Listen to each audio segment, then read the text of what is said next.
Et la parole déclare ceci dans le livre de Matthieu. Et que servirait-il à un homme à gagner tout le monde si personne n'âme? Bien-aimé, âme n'a pas cher. Nous sommes qui les ticana. Raison pour laquelle le coronavirus, bato bazoluka ko arrêter ko ba kokate.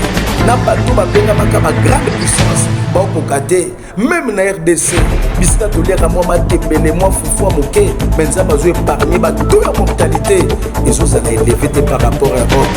Bien-aimé, ba mariage à mi basi na basi ba occultisme continue ba danza. Souci à siècle présent. Mututo zolinga joie. Mututo zolinga ay bro chanteri bakama igad. My father bro shabe kaman. Batuba fandi da siècle présent. OK, la Bible dit dans le livre des Actes des Apôtres chapitre 10 verset 38, la Bible déclare, je peux lire rapidement pour comprendre. Vous savez comment Dieu a oint le Saint-Esprit, Jésus-Christ de Nazareth, qui allait de lieu à lieu, faisait du bien aux gens et guérissait tout ce qui est sous l'empire du diable.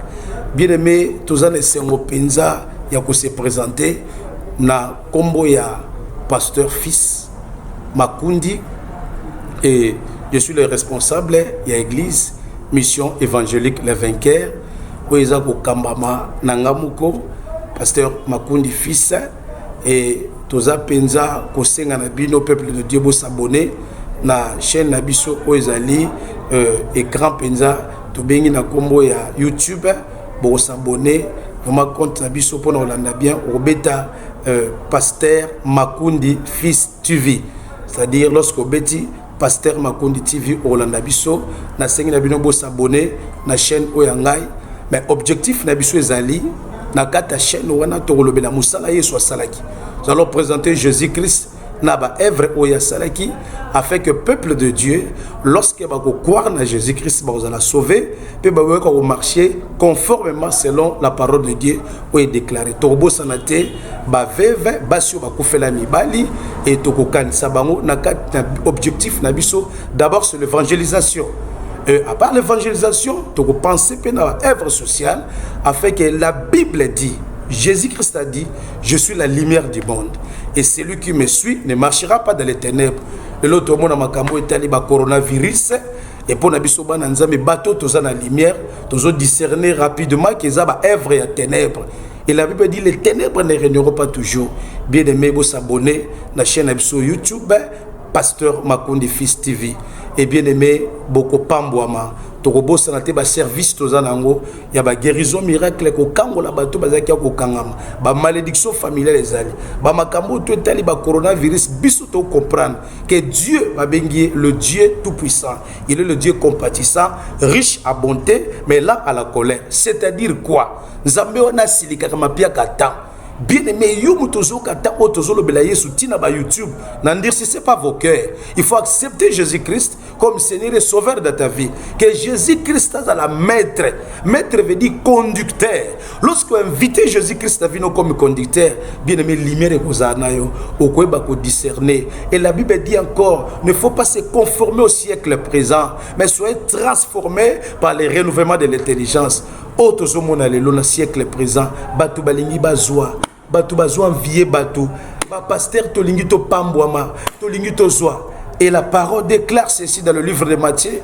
Et que servirait-il à un homme à gagner tout le monde si personne n'âme? Bien-aimé, âme n'a pas cher. Nous sommes qui les ticala. Raison pour laquelle le coronavirus bato bazoluka ko arrêter ba kokate na bato ba benga makaba grande puissance ba kokate même na RDC bisika to leka moi ma tembele moi foufou moké menza mazo épargner ba to ya mortalité et autres allaient élever par rapport à Europe. Bien aimé, ba mariage à mibali na mibali basi na basi ba occultisme continue ba danzam souci à siècle présent mutu to zolinga zwa mutu zolinga lata. La Bible dit na fanda na ndako ezolia lipa kokauka mais là au règne la paix que na en abondance et comme en enfer. Bien aimé, un jour au kufa, un jour au sukolayo, un jour au kota na morgue na frigo tout na kana mutuna no ozala wapi lelo sepela tonga bandako zwa na yo zozwa mais un jour zolo no etala likolo na pamboli président na fashi un jour le loyo ebembe kufi ezvai na mogele kimba moko ai bro chante ribaka my god my father bro shabe kaman batu ba fandi da siècle présent ebembe bima basa ba tapage basa ba feti balia ebembe mutazolinga luka masanga afungola ta na bouteille moko masanga bega mibali allié bien aimé deux choses mutako constater première chose c'est ta propre conscience et le Saint-Esprit ay kora bro shabe bisiko zali ndima Yesu lokwa mokonzi na vie na yo makamba coronavirus les interpellations kelo no kimela wapi batu bazwa ki refuge lokola Europe na ki en Europe nzale ozalate na ki ende koto no zalate mais bandi l'Europe bata Italie bazo kufa bazo fina bibembe lokwa na basaka bien metokotika mokilo tokotika mokilo to yeba Yesu to tia mabolongo na setole na nzambe Nzamba diriger biso Nzamba diriger bakonzi na biso maman Nzamba diriger bien aimé o kangama na ndako o kangama na chambre oza na France oza na Italie oza na monde ati ozola nanga bisiko zali la Bible dit si mon peuple sur qui mon nom est évoqué s'humilie prie s'il cherche ma face je délivrerai je guérirai je pardonnerai son péché ay brochanda my God ma beto yebi to beta tolo te toza ba santo. Combien de bassi abatou tozo bimana bam, combien de mibali abatou, combien de mabé, la délivrance, la première chose c'est la prise de conscience. Tozo conscience ne konanga ke mokilo totikango. Ta ebele mi mutuna muta se repentir. La repentance veut dire quoi? C'est le regret. Batou ba okasu pasité ba tout fa Saint-Esprit. Batou bazongela mokili biloko totikaka. Biloko to kondanaka tozongeli. Tika Nzambe alola toucher mitema na biso.